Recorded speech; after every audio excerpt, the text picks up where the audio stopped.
স্পষ্ট। ইসলামী ছাত্র শিবির 1977 সালের হাঁটি হাঁটি ফা করে প্রতিষ্ঠিত হয়ে 2026 সাল পর্যন্ত এসে পৌঁছেছে। আমরা বলে দিতে চাই 26 সাল পর্যন্ত আসার পিছনে আমাদের অনেক পরীক্ষা ত্যাগ তিতিক্ষা আছে, নজরানা আছে। কেউ যদি মনে করে আমাদেরকে হত্যা গুম করে দমিয়ে দিতে, আমরা এখানে বলে দিতে চাই, হুঙ্কার দিতে চাই, ছাত্র শিবিরকে দমিয়ে রাখা যায় না।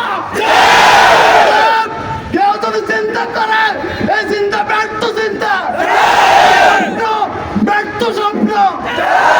দিতে চাই, আমরা কিছুদিন আগে সমাজ স্কুলে বৃক্ষরোপণ কর্মসূচি বাস্তবায়ন করেছি, কিন্তু আমাদের বৃক্ষরোপণের পরে আমরা দেখছি পরের দিন একটি ছাত্র সংগঠন সাধারণ পঞ্চম ষষ্ঠ শ্রেণীর ছাত্রদেরকে দিয়ে জামাত শিবিরের বিরুদ্ধে নম্র স্লোগান দিচ্ছে।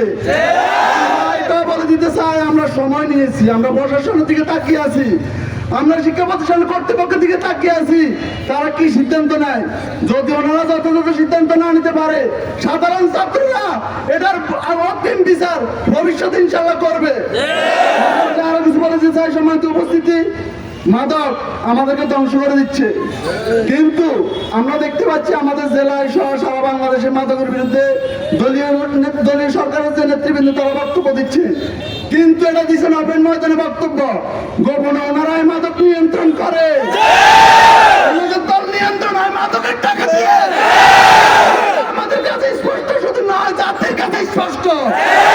আমরা বলে দিতে চাই, ছাত্ররা যেটা সিদ্ধান্ত নেয়, ছাত্র শিবির এমন একটি সংগঠন, যে সংগঠন সাধারণ ছাত্ররা এবং ভবিষ্যৎ বাংলাদেশের কথা চিন্তা করে সাধারণ মানুষকে এবং বিরোধী সরকার থেকে সময় দেয়। সময় যখন অতিক্রম হয়, ছাত্র শিবির সিদ্ধান্ত নিলে তাৎক্ষণিক সবকিছুই করা সম্ভব ইনশাআল্লাহ।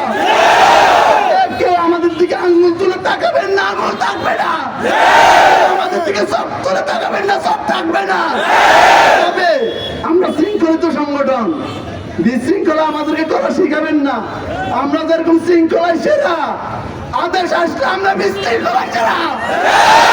উপস্থিতি, আমরা বলে দিতে চাই, শান্ত বাংলাদেশ শান্ত থাকুক, তবে সবাইকে নিয়ে শান্ত থাকুক।